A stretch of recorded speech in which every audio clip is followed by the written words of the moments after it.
The one thing I'm having a struggle with is how to find the path of least resistance in general, but with a specific issue, but I have a hard time knowing what's right. Well, if there's a lot of momentum going in the direction of unwanted, in other words, if you want it but, sometimes it's a little harder to define what feels a little less. But really, think about what you're saying. You're saying, I cannot differentiate something that feels a little better from something that feels a little worse. And we don't believe that that's true. Kate played a game with Jerry and Esther when she was a little girl. She hit a button in a big room, and she knew where it was, and then she would guide them to find it by saying, you're getting colder, you're getting warmer, and your guidance system is doing the same thing with you. A better feeling means you're closer to it, and a not good feeling means you're further from it. Really, you can't differentiate? Path of least resistance is an easy concept. So what do you think is making this subject so difficult? I get scared that the feeling is drawing me towards something that takes me away from something that I think that I want. I don't know if that was said very clearly. It was interesting to say you talked about dogs a lot, because dogs are kind of the issue in the relationship that I have with my partner. It's been a predominant thing that has stopped us from being together. And it's a relationship that I derive a lot of joy from, that I really enjoy. The dogs are something that consistently takes me away from my vortex. I know it's me taking myself away, but when it's being in my vortex is something that I kind of struggle with in general. I feel like these little entities are things that take me out very, very easily. In what way? Wow. They are... They're too happy for you? What? No, well... Yeah, well, that's actually funny you say that. One of them is incredibly... I try to create a very peaceful environment because I have a tendency to be a little anxious. And one of the dogs is like a very anxious entity. The dog is picking up on the way you are feeling. But let us give you something. This will help you a lot. So focus for a moment on the idea of alignment, which means harmony between you and who you really are. And then hear these words which represent alignment. Happy, alignment. Satisfied, alignment. Love, alignment. Appreciation, alignment. Interesting, alignment. So alignment can mean a lot of different things, but alignment means harmony between you and you. So anxious is not harmony, and you can blame it on the dog if you want to. So what's happening, and we really love telling this to you, that little dog in particular is just reflecting the discord in your own vibration. And no one ever wants to hear about it. We are certain you're annoyed with us too. No one wants to hear about discord in their vibration. But really, that's what's going on. Okay. Tell us about the other dog. The other dog seems like he's in shell shock a lot of the time. He's really sweet, really quiet. They're both fun. I don't dislike the dog. They're fun dogs. I understand. He seems a little bit like that. These dogs are going to teach you more than we ever will. I wonder I thought that. Because they're real to their alignment. And so tell us about the one that seems shell-shocked. How long have you been in the... I've known these dogs for almost 3 years. Yes. And so tell us about the second one. The second one, he's a lot quieter. He kind of seems a little slower in intelligent ways. He doesn't seem as smart, maybe. His desires are fewer. Oh, for sure, his desires are fewer. Since his desires are fewer, his frustration is less. Okay. Yeah, I can see that. Yeah. Yeah, that makes sense, actually. And so what about the other little dog? He has a lot of energy. Because he's smart? I think he needs to play more or something, but he has a lot of energy and a lot of, he's a character. I mean, he's a funny little dog, for sure. But he'll do naughty things a lot. So we've heard about the first dog who has less desires and therefore less stress, and so is sort of happy to just kind of lay around, which makes him look tolerant.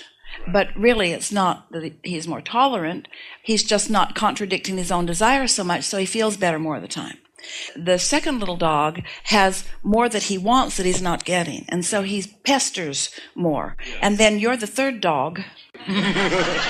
And tell us about yourself.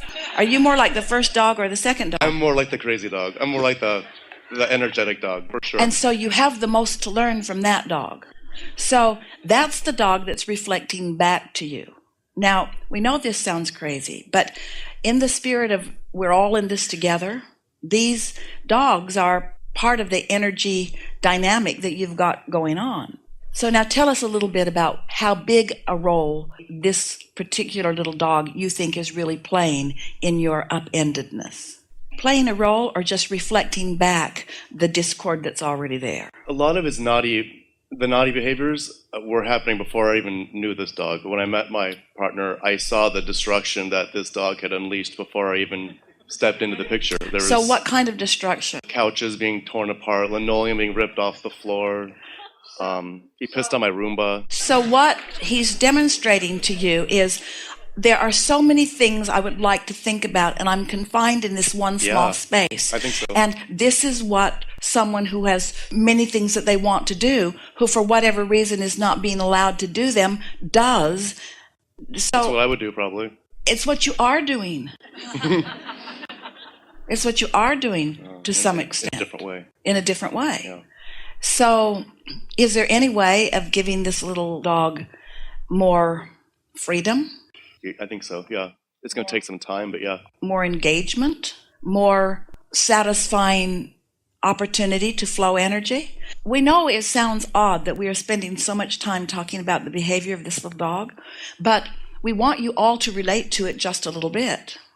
Because all of you, when you have desires that you are not allowing an outlet for, when the desire is strong, then the absence of the outlet just makes the desire stronger. This is what we said earlier when we said, if your desire is strong enough, it doesn't matter what your beliefs are. And that's why this dog is untrainable. That's why you can't say no enough. You can't discipline enough. Because the desire for more is so inherently powerful within this dog. Now, the other dog is easy to train because the other dog doesn't have those kind of powerful desires. And we really want to ask you, if these two dogs represent sort of the categories that most humans fall into. Those who finally just give up on their desires, and so the momentum of their desire is not encouraged, and so they just stay in a sort of complacent place. And those whose desires just keep getting stronger and stronger and stronger and stronger, who feel the frustration, who have to find some way of breaking through in order to move toward what they want.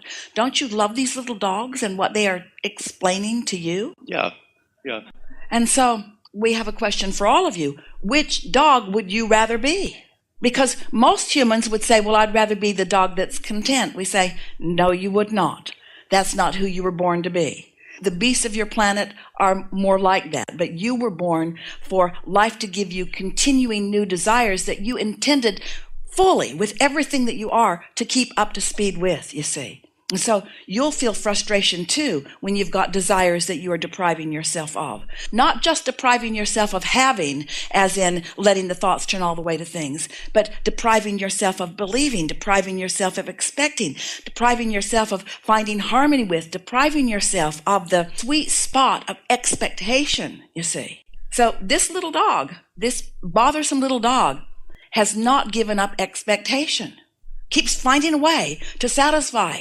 So my problem with finding the path of least resistance in this issue is that part of me thinks, well, this little dog is so frustrating to me that it's almost makes me feel a little confined. There's certain things we can't do in our relationship often because of this little dog. So therefore I wonder, is it confining me or is there a lesson here for me? I get really confused. Yes, a lesson. We don't like lessons, but it's that. It's pointing out to you that feeling of entrapment. In other words, when this dog feels trapped, this is what this dog does. What do you do in your feeling of entrapment? Oh, I get really anxious. Yeah, hugely anxious, actually, when I'm feeling trapped. Yeah. We're surprised you're not gnawing on the linoleum. There's a small section missing in the bathroom. But, So what's the solution? In other words, we've gone a long way in helping you to understand what's going on. We want to demonstrate something here that is an extension of the train analogy that we already began, but we think that you will find some clarification in it. So you're living something that you don't want, and so it causes you to put an engine of desire on your train.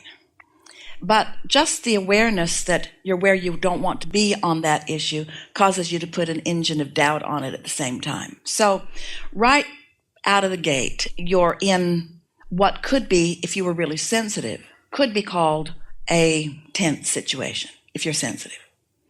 A lot of people aren't sensitive enough to notice that, like your first dog that you talked about, not sensitive enough to notice that. So then life goes on and something causes you to want something else. But instead of thinking about what you want, you notice where you are. And so, again, it's a stalemate. So then life causes you to put something more, but you focus on where you are. And so now the tension gets greater and greater because there's more calling. Now, we want to call your attention to your inner being, who every time you know what you don't want and you know what you do want, your inner being focuses profoundly on what you do want. And law of attraction is responding to your inner being, and so cooperative components are being gathered. So there's a lot of energy about what you do want that's being amassed, which means you have to work pretty consistently on thinking about what's not working in order to even hinder that at all. But humans are really good at that because you're focusing on outcomes more than you are the way you feel. You're taking score too soon rather than paying attention to how you feel. So what happens is you get all these trains stacked up.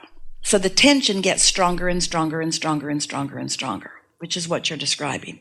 And then usually something happens. Something happens where the tension is great enough that a very strong rocket of desire shoots out of you and puts about 20 new engines on this side of the track. And for a little while, you begin moving in that direction. And that's the time for you, when you begin to feel some movement, that's the time for you to acknowledge that there's less resistance and more desire. That's what you want to focus on. Those are the subjects that if you will focus on, then you'll get more momentum, and then you'll feel better and better and better about more things until there will be fewer and fewer issues that are holding you back. Now, we want to demonstrate in this example another way that you could have a more comfortable experience. You know what you don't want, which causes you to know what you do want. But they're equal because your knowing of what you don't want has caused this clarity of what you do want, but they're sort of equal in your experience. But now you're really wise. You say, because there's not much momentum, there's not a lot of resistant momentum, it's a new thought. So you feel the resistance, but you say to yourself, wait a minute. Why do I want this? Why is this a good idea? What is it about this that appeals to me? In other words, you deliberately, in those early stages, think about what you want and why you want it, and you get more momentum, more momentum, more momentum, more momentum. So now you've got 2, 3, 4, 5, 6 engines just with a few minutes or even an hour or two of thinking about what you want, and there's so little resistance in it that now the momentum is carrying you, and now the momentum is carrying you, you stand in this new place where you begin to get ideas. And as you begin to get ideas, you get into that sweet spot, and your ideas begin manifesting, and now you stand in a whole new place. Now you have manifested something that you didn't want a lot, but you didn't resist at all, and now it has happened, and so you're different under the world.